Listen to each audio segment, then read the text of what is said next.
Hello, interwebs. It is another Tuesday, which means you have to listen to me talk for the next 5 minutes.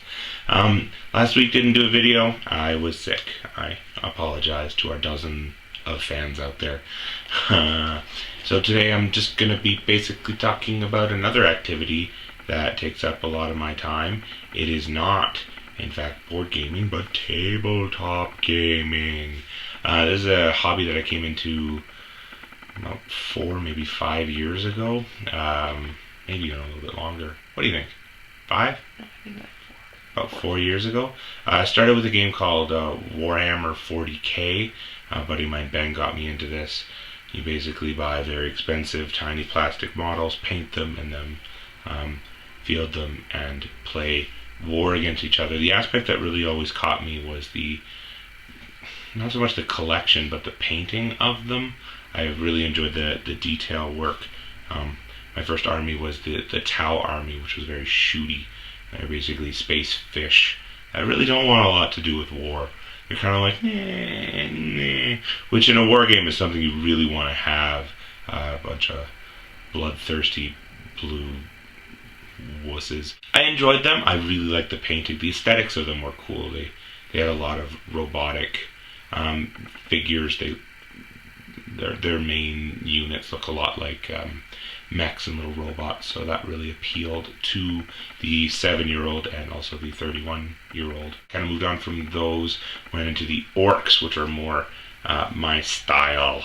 Orcs are all about smashing and just having a good old time. Orcs, some people paint them, they're very, very clean, but I prefer the more battle-hardened look to mine. Everybody's a little bit downtrodden. Everybody's wearing leather pants, which is kind of weird that I now think back on it. One of my favorite pieces that I made, I actually constructed out of a bunch of different bits. One of the army slots allows you to create or just take a looted wagon, so something they'd taken from someone else. So I took a wagon, I stuffed it on top of a giant spider. I will insert a picture probably here.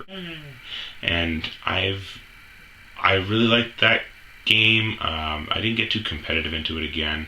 It was more about the collecting and the building and the painting, which I really enjoyed.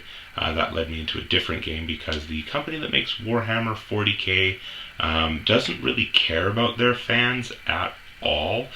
They rely on a core audience of militant that's kind of funny, nerds who will buy their products no matter how much they cost, but it just got ridiculously expensive to be able to collect and play.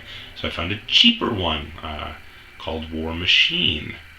Megan found it. I believe some of the Penny Arcade guys had posted about it, and then Meg's like, oh my god, you should look at this one because you'll love it.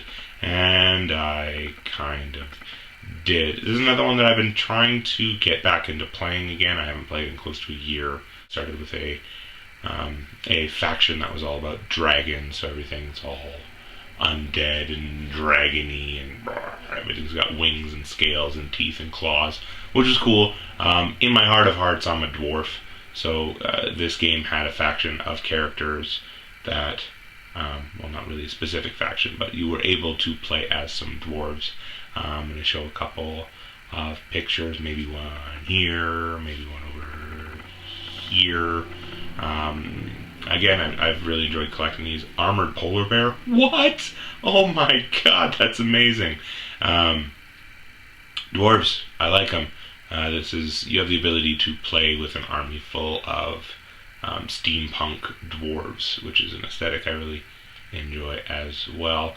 Again, it's all about making little war, but I like the creative aspect to it. It's kind of fun. It's very soothing to be able to just pick up a piece and just focus on it and paint and really just get into it. So yeah, it's a hobby it's a little bit expensive, but I'd really recommend it. It's really fun. Meg tried to get into it a little bit as well, but I don't know, her interest seemed to wane a little bit. But whatever, that's what you do with most hobbies. You get into them, you get out of them. Yeah. So that's pretty much what I'm going to talk about today, and yeah, that's it.